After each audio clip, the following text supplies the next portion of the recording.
Assalamualaikum warahmatullahi wabarakatuh. Perkenalkan, nama saya Mutia Dika Arsena dengan NPM 20233118. Sebelumnya terima kasih atas kesempatannya. Di sini saya akan mempresentasikan teknologi benih tanaman padi dengan dosen pengampu yaitu Bapak Dr. Marlan Kusmani SMP dalam mata kuliah teknologi benih. Jadi pertama-tama apa sih benih padi? Nah, benih ini berdasarkan Undang-Undang RI nomor 12 tahun 1992 tentang sistem budidaya tanaman.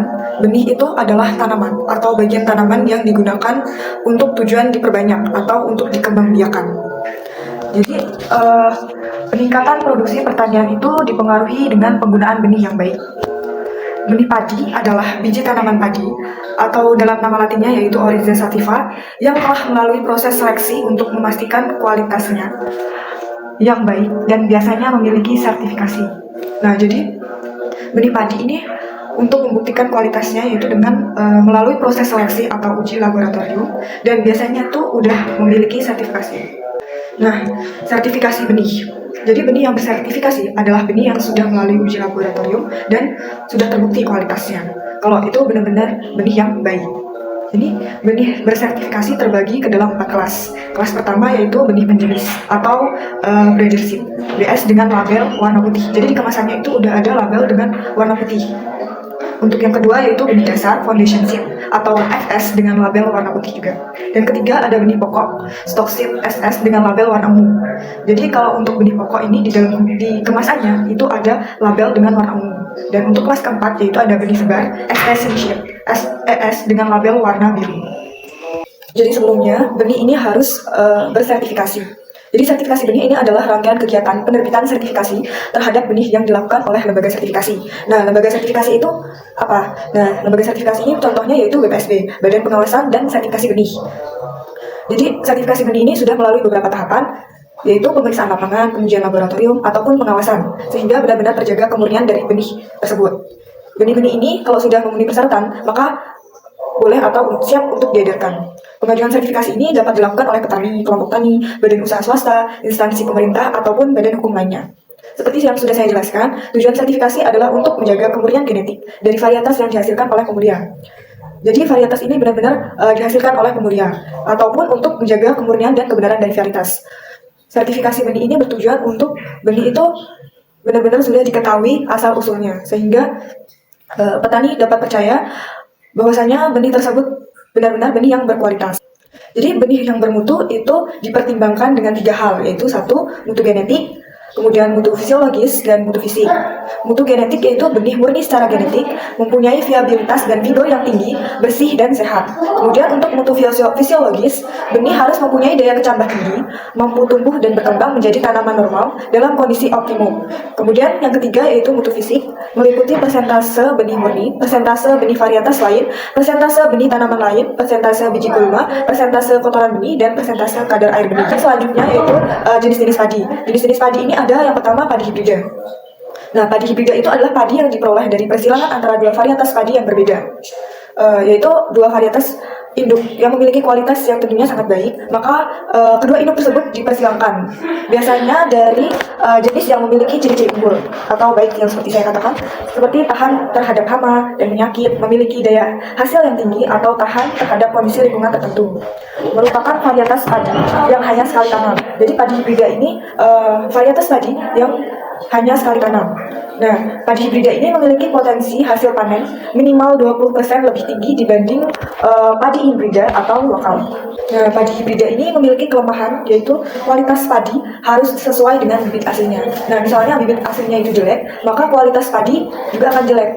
Kemudian yang kedua yaitu harga benih varietas hibrida termasuk yang termahal. Jadi dibandingkan dengan padi lain seperti padi lokal atau padi unggul, padi hibrida ini adalah padi yang harganya itu mahal. Nah, jenis-jenis padi hibrida ada pertama yaitu Intani 1 dan Intani 2. Nah, varietas padi hibrida ini dikembangkan oleh PT Intani Sejahtera. Padi Intani 1 dan padi Intani 2 yaitu memiliki bulir padi yang panjang dan kualitas beras yang baik. Kemudian yang kedua, memiliki batang kokoh dan tahan roboh. Yang ketiga, memiliki kualitas bulir yang baik, yaitu bulat, sehingga cocok untuk dikonsumsi. Yang keempat, pertumbuhannya cepat, dengan siklus panen 100-120 hari. Selanjutnya ada HIPA, hibrida padi. Padi hibrida ini dikembangkan oleh Badan Penelitian Pengembangan Pertanian atau singkatannya Balitbang di Indonesia. Nah, kelebihannya yaitu dapat hidup di berbagai kondisi lahan, baik kondisi lahan yang basah ataupun kering. Terus memiliki hasil panen lebih banyak dibanding padi unggul. Jadi padi hibrida ini memiliki hasil panen yang lebih banyak. Terus bunderan padi yang dihasilkan lebih bagus. Kualitas nasi yang dihasilkan itu lebih pulen dan lebih wangi. Kemudian selanjutnya yang ketiga yaitu ada padi segar anak.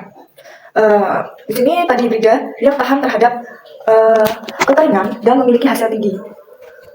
Jadi segara anak ini merujuk pada Danau Segara Anak di Gunung Rinjani Lombok yang terkenal dengan keindahan alam dan kesuburan tanahnya. Padi hibrida jenis lain yaitu meliputi padi H1, Bernas Prima, Hibrindo, R1, Hibrindo R2, Sembada B3, Sembada B5, Sembada B8, dan Sembada B9, Adirasa 1 dan Adirasa 64, SL8, 11 SHS, HIPA 4, HIPA 5 Ceva, dan HIPA 6 JT. Kemudian ada juga HIPA 7, 10, 11, dan banyak.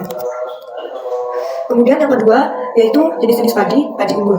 Varietas padi yang berada satu tingkat di bawah varietas padi jenis hibrida. Jadi padi unggul ini masih berada di satu tingkat di bawah padi jenis hibrida. Nah, kalau untuk padi unggul ini dapat ditanam berkali-kali dan hasil panen dari varietas padi ini dapat dijadikan benih kembali.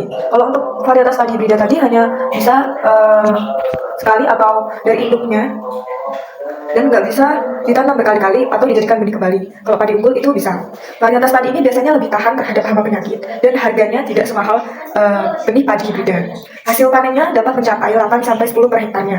Jenis-jenis padi unggul yaitu ada Impara 18, Inpago 15, Impari 121, Impari 31, Impari 33, Impari 34 Salin Agritan, dan Impari 35 Salin Agritan. Kemudian yang ketiga yaitu ada padi lokal, varietas padi yang dapat tumbuh dan berkembang di daerah-daerah tertentu. Jadi kalau di Indonesia itu padi lokal itu merupakan padi yang khas dan biasanya tumbuh di daerah-daerah tertentu, sehingga padi ini dapat menyesuaikan kondisi alam yang ada di daerah tersebut. Nah, padi lokal ini memiliki keunggulan, memiliki ketahanan terhadap kondisi lokal, baik dari segi iklim dan lebih tahan terhadap hama dan penyakit di daerah tersebut. Kemudian yang kedua yaitu kualitas beras ini memiliki tekstur enak dibanding padi komersial, yaitu lebih enak, lebih pulen dan wangi dibandingkan padi yang dijual di pasar. Yang kemudian ketiga yaitu memiliki aroma dan cita rasa yang khas. Namun produksi pada varietas padi ini lebih sedikit dibandingkan padi modern. Jenis-jenis padi lokal yaitu meliputi kerupak dari Kulon Progo, Indramayu, padi Dharma Ayu, padi Seribu Leh, padi Andil Jaran, padi Merong, padi Kundelan, padi Marong, padi Simenep, dan padi Ketanusi. Jadi jenis-jenis padi berdasarkan teknik budidaya itu dibedakan menjadi dua, yaitu padi rawa dan padi gogo.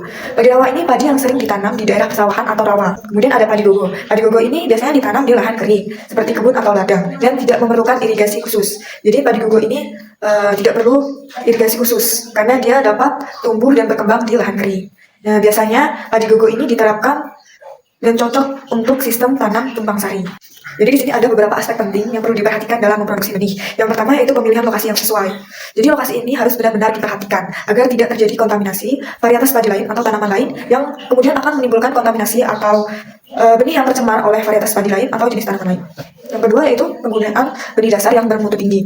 Yaitu benih dasar harus memiliki kualitas baik dan bermutu tinggi. Yang ketiga ada penerapan teknologi budidaya yang baik, yaitu dengan mengisolasi tanaman penghasil benih dari sumber kontaminasi. Nah, misalnya tadi pemilihan lokasi yang sesuai. Nah, itu misalnya sebelumnya itu udah menanam jenis tanaman lain, kemudian kita akan menanam varietas padi yang lain. Maka perlu diberi jarak waktu minimal 30 hari, maka agar tidak menimbulkan nantinya kontaminasi atau tercemarnya kemurnian benih tersebut. Kemudian yang kedua yaitu rowing, menjaga kemurnian varietas dalam produksi benih. Dilakukan dengan cara memeriksa atau membuang tanaman yang memiliki karakteristik berbeda dari varietas yang sedang diperbanyak. Nah, misalnya kita menanam jenis padi hibrida, nah kemudian terkontaminasi ini dengan jenis tanaman lain atau varietas padi yang lain, maka perlu dilakukan rowing, yaitu dengan memeriksa atau membuang tanaman tersebut yang menjadi kontaminasi. Yang ketiga ada penanaman. Jadi dalam penanaman ini perlu diperhatikan, baik jarak waktu ataupun jarak penanaman. Kalau jarak penanaman itu minimal yaitu 3 meter. Kemudian yang ketiga itu yang keempat itu ada pemeliharaan. Jadi varietas padi ini perlu adanya pemeliharaan agar tidak terjadi kontaminasi tadi atau tidak tercemar, sehingga kemurnian benih itu benar-benar dapat terjaga. Yang keempat yaitu beberapa aspek penting dalam produksi padi, yaitu pengawasan lapangan secara cermat dan panen harus tepat waktu. Jadi kita harus mempertimbangkan kematangan fisiologis dari benih sehingga dapat dipanen secara tepat waktu. Tidak boleh mengurangi waktu sebelum ataupun sesudah. Kemudian yang 5 ada penanganan pasca panen yang baik. Jadi dalam pasca panen itu biasanya ada proses, misalnya memukul atau merontokkan padi. Nah, biasanya ada malai-malai yang kemudian dirontokkan. Nah, itu harus dengan penanganan yang diperhatikan. Yang keenam ada pengemasan. Jadi pengemasan ini perlu diperhatikan dengan baik. Misalnya jenis pengemasannya menggunakan plastik atau menggunakan aluminium atau sebagainya. Maka perlu diperhatikan kadar airnya ataupun tingkat kelembapan di dalam pengemasan tersebut. Kemudian yang ketujuh yaitu penyimpanan. Nah, penyimpanan ini juga harus diperhatikan tingkat kelembapannya di penyimpanan tersebut sehingga kadar air dari benih padi itu tetap dapat terjaga dan dapat diperkirakan waktunya sampai kapan. Kemudian yang kedelapan ada distribusi. Nah, distribusi ini harus dilakukan dengan benar dan tepat waktu. Misalnya sudah diperkirakan nih penyimpanannya sekian-sekian hari, maka distribusi tersebut harusnya tidak melewati dari jangka waktu tersebut. Jadi harus benar dan tepat waktu. Kemudian di sini saya akan membahas tentang inovasi teknologi benih padi. Salah satu inovasi dalam teknologi benih padi yaitu adalah kultur jaringan. Nah, kultur jaringan ini adalah teknik atau metode perbandingan tanaman dengan cara mengisolasi dan mengembangkan bagian-bagian tanaman seperti sel, jaringan, atau organ dalam kondisi aseptik atau kondisi tersebut harus steril.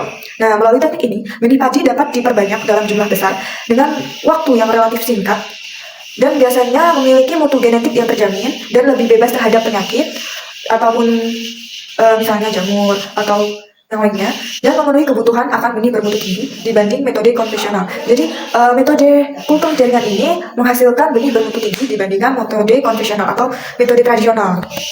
Nah, kemudian kesimpulan dari presentasi saya kali ini yaitu produksi padi harus ditingkatkan secara efisien dan berkelanjutan. Kenapa? Karena seperti yang kita tahu, masyarakat di Indonesia itu semakin lama semakin bertambah, sehingga kebutuhan pangannya itu semakin meningkat. Apalagi padi ini merupakan sumber bahan pokok yang kita konsumsi sehari-hari dan merupakan sumber karbohidrat bagi sebagian masyarakat Indonesia. Maka produksi padi ini perlu diperhatikan dan ditingkatkan secara efisien.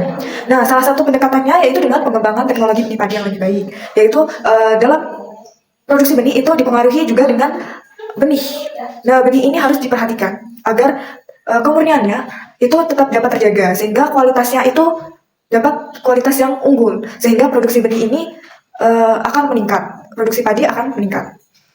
Kemudian teknologi benih ini bertujuan untuk menghasilkan benih padi unggul dengan produktivitas tinggi, kemudian tahan terhadap serangan hama dan penyakit, serta mampu beradaptasi terhadap perubahan iklim. Nah, kalau misalnya padi itu tidak melalui tahap atau teknologi benih atau tidak diperhatikan, maka bisa saja produksi benih ini akan menurun. Dan kalau misalnya dengan teknologi benih padi atau diperhatikan, maka produktivitas padi ini dapat tetap terjaga dan kemudian hasilnya dapat tinggi atau memenuhi kebutuhan pangannya nanti.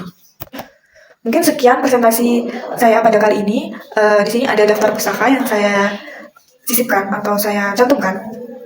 Bisa dibaca. Mungkin terima kasih. Dan untuk segala kekurangan ataupun kesalahan yang saya ucapkan, mohon maaf. Wassalamualaikum warahmatullahi wabarakatuh.